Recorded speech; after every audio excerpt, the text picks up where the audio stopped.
नमस्कार दोस्तों, स्वागत है आपका फिर से मेरे YouTube चैनल पे, जहाँ पे हम लोग डिस्कस करेंगे मार्केट ने आज कैसे काम किया, हमारे क्या प्लान थे आज के मार्केट के लिए। मार्केट कल यानी कि 21st को कैसे काम कर सकता है, 21st को हम लोग कैसे ट्रेडिंग अप्रोच रख सकते हैं। सबसे पहले मैं आ जाता हूँ हमारे डिस्कशन पे। हमारे क्या डिस्कशन थे मार्केट में, बहुत साफ साफ डिस्कशन थे। ऊपर की तरफ मैंने आपको बोला था कि 23,000 के ब्रेक होने का वेट कीजिए यहाँ पे कहीं, और नीचे की तरफ मैंने आपको बोला था कि जो ट्रेंड लाइन है ये यहाँ पे मार्केट सपोर्ट ले रहा है, तो इसके ब्रेक होने पे, जो कि ऑलमोस्ट आपका 22,850 का जोन भी बन रहा था, मार्केट इसके ब्रेक होने पे आप पुट का ट्रेड ले सकते थे, इसके ब्रेक होने पे आप कॉल का ट्रेड ले सकते थे।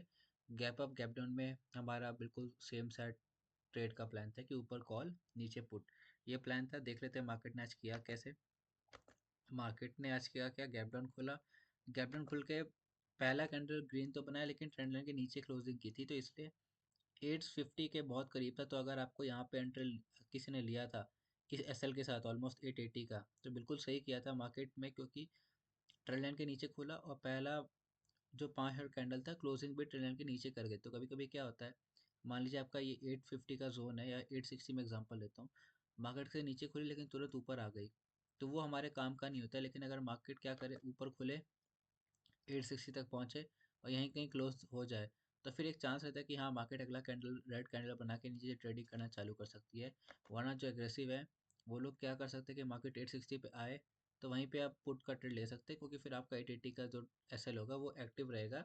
वन उस और उस केस में अगर मार्केट यहाँ पहुँच के तुरंत रिवर्स हो जाता है, पहला कैंडल ऐसे बन जाता है, तो फिर आपका जो एसएल होगा ना, वो हो सकता है थोड़ा बड़ा हो जाए। जनरली मैं क्या बोलता हूँ कि मार्केट में हमेशा पहला कैंडल क्लोज होने का वेट करना चाहिए। तो अगर ऐसा केस है ना, तो मार्केट को एक बार आने दीजिए, उसके बाद जो करना है करना है। अगर वो ऐसा कैंडल बना देता है ना, तो फिर आप वेट कीजिए मार्केट में यहाँ पे फिर रिट्रेस होके आने का, फिर ट्रेड लीजिए। अगर यहाँ पे रिट्रेस नहीं होता है, सीधे नीचे चलने लगता है, तो फिर आपको उसके अकॉर्डिंग ही अपना प्लान बनाना पड़ेगा। अब सीधे मैं आ जाता हूँ मार्केट में, किया किया क्या, यहाँ हमारी एंट्री थी, यहाँ हमारा एसएल होता, और हमारा टारगेट जो था ऑलमोस्ट, हमारा पहला टारगेट 800 तक का था और दूसरा टारगेट 760 तक का था।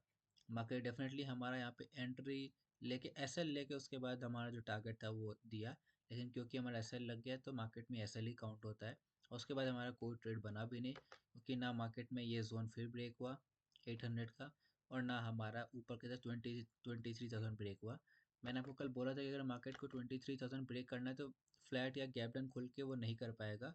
फ्लैट खोल के उसको तुरंत ऊपर के मूवमेंट देना पड़ेगा, क्योंकि होता क्या है ना, मार्केट में यहाँ पे अच्छी खासी कॉल राइटिंग थी, तो अगर मार्केट तुरंत गैप अप खुल के ऐसा कैंडल बना देता, तो फिर यहाँ इन लोगों पे प्रेशर पड़ता, जिसके कारण आपको अच्छी खासी मूवमेंट देखने को मिल सकती थी 23,000 के ऊपर।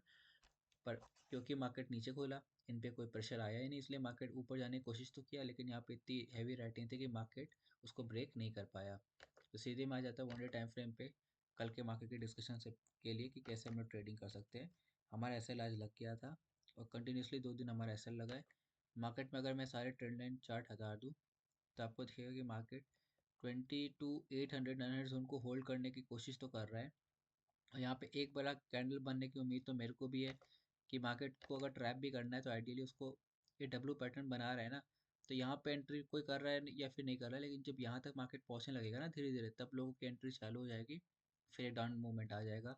हर दिन हम लोग सेम चीज़ ऑलमोस्ट रिपीट करते हैं कि जिसको सेल करना है, मेरे लिए आइडियली मैं आपको ये ईएमआई चार्ट दिखा देता हूँ। मैं हमेशा आपको बोलता हूँ कि मार्केट 20 ईएमआई से बहुत दूर है। देखिए 20 ईएमआई ऑलमोस्ट 23,200 के आसपास है। जब तक यहाँ पे नहीं आता है ना, सेलिंग मत कीजिए। आइडियल जो रेंज होता है वो होता है 23,500 तक पहुँच जाए, क्योंकि यहाँ पे 50 ईएमआई भी है।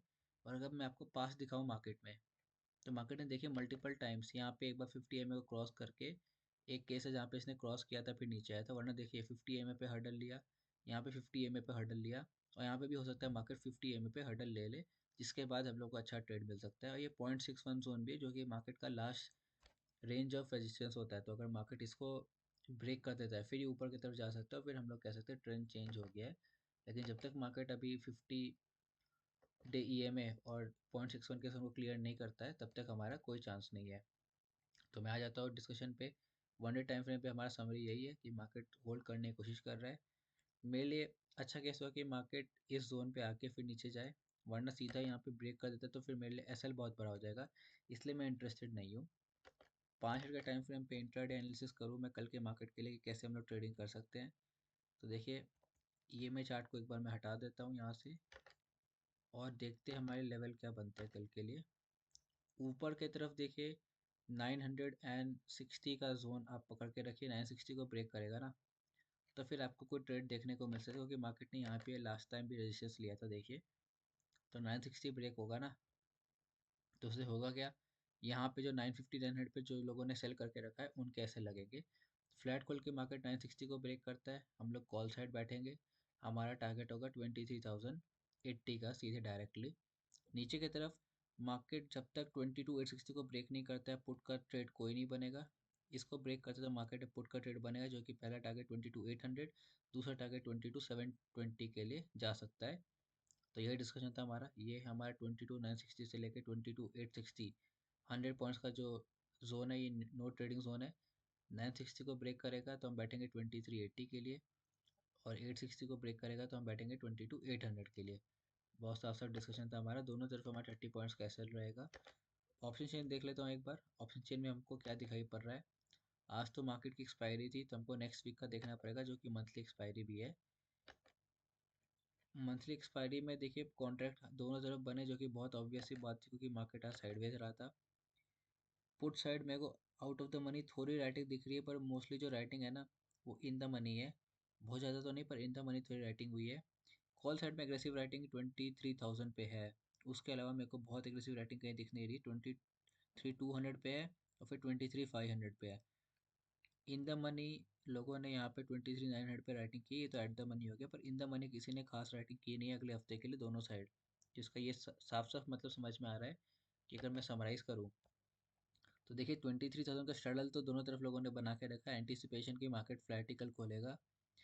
कॉल साइड मेरे को फिर भी इन द मनी राइटिंग अच्छी खासी दिख रही है, मतलब कॉल साइड थोड़ा ज़्यादा कॉन्फिडेंस है एज़ कम्पेयर टू पुट, जहाँ पे 22,800 पे थोड़ी राइटिंग है, लेकिन उसके अलावा कोई खास राइटिंग है नहीं। 22,500 पे राउंड ऑफ लेवल का एक राइटिंग हुई है।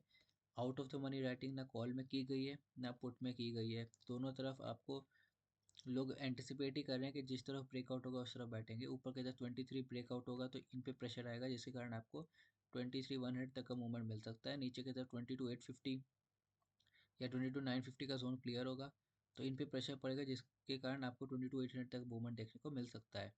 आज के डिस्कशन में इतना ही। Thank you so much.